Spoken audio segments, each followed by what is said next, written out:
Tech on Demand podcast brought to you by GROWERTALKS.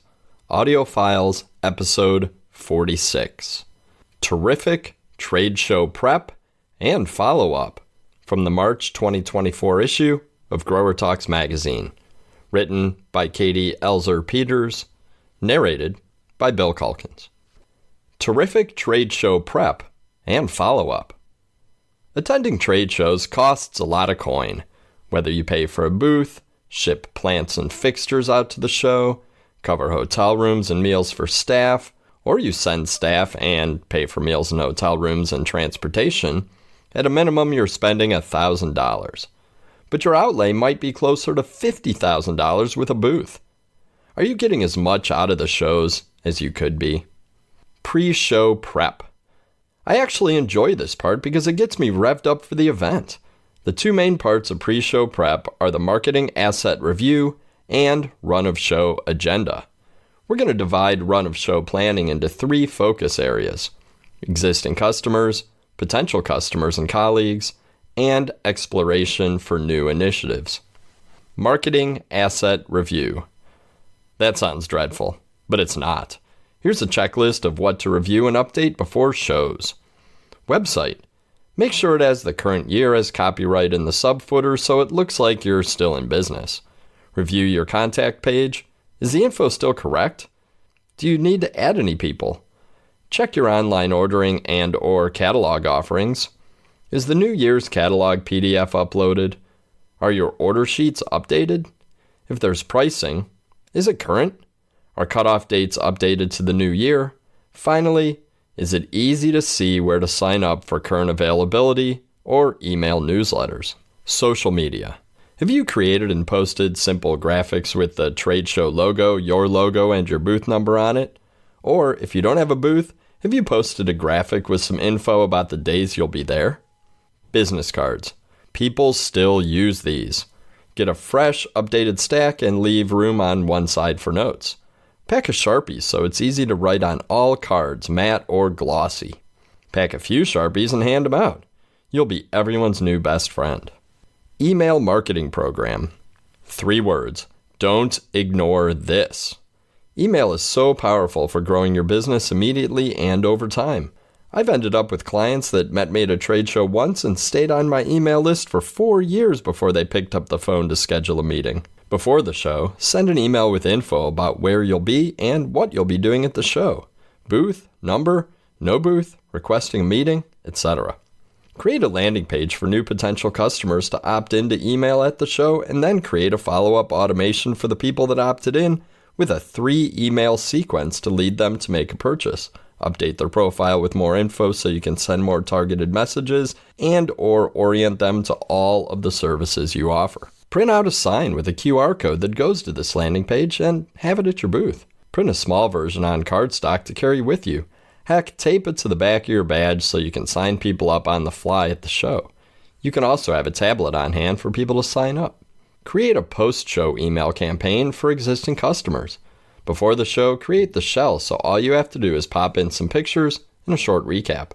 Remember, well begun is half done. In that email, send a few pics from the show, share anything cool and new that you saw, and highlight new for, insert year, items, programs, services. For these emails, I like to make it about the show and not say, it was good to see you, because, well, what if I didn't see them at all? I get those notes all the time, and they're a little disorienting, honestly. If you saw an existing customer at the show and had a meaningful conversation, send a short personal email. Run-of-show prep. Divide and conquer. One person can't be everywhere all at once, so here's how to organize your focus areas. Existing customers. Who do you want to have lunch or dinner with as a thank you for their business, to talk plans for next year, to solidify relationships? Identify, invite, and most importantly, make reservations. Restaurants around trade shows are busy, or plan on an 11:30 a.m. lunch. It's easier to walk in before the rush. 2. Get a map of the show and mark the location of existing customer booths. Review CRM data and make notes on the map. Consistent ordering, dropped off the last 2 years, always late, always early, etc. 3. Prepare and schedule social posts with customer booth numbers and encourage others to visit your customers. Potential customers and colleagues. Is there anyone you'd like to bring on board as a new customer? Reach out to 3 to 5 top prospects and schedule coffee or lunch. If that's not possible, reach out for a pre-show conversation. What's new? Where do you need help? Focus on their needs. And make sure to stop by early on a show day for some FaceTime. New stuff.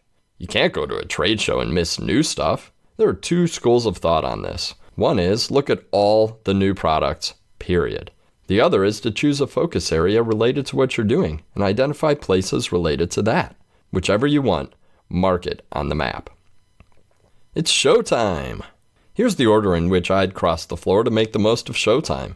Another hint, if you're asking people if they would like to be added to your email list while you're out and about, write that on the back of their business card. You don't just want to add willy-nilly. 1. After badge retrieval, do a run-by of all your existing customers. You have your map. Start on one side of the floor and work your way to the other. Take selfies, take pictures, and post them on social as you go, or save for a big photo dump later. Ask them about what's new and what they need help with, and take notes. Ask them if there's anyone else you should see at the show and write their name on the back of your badge.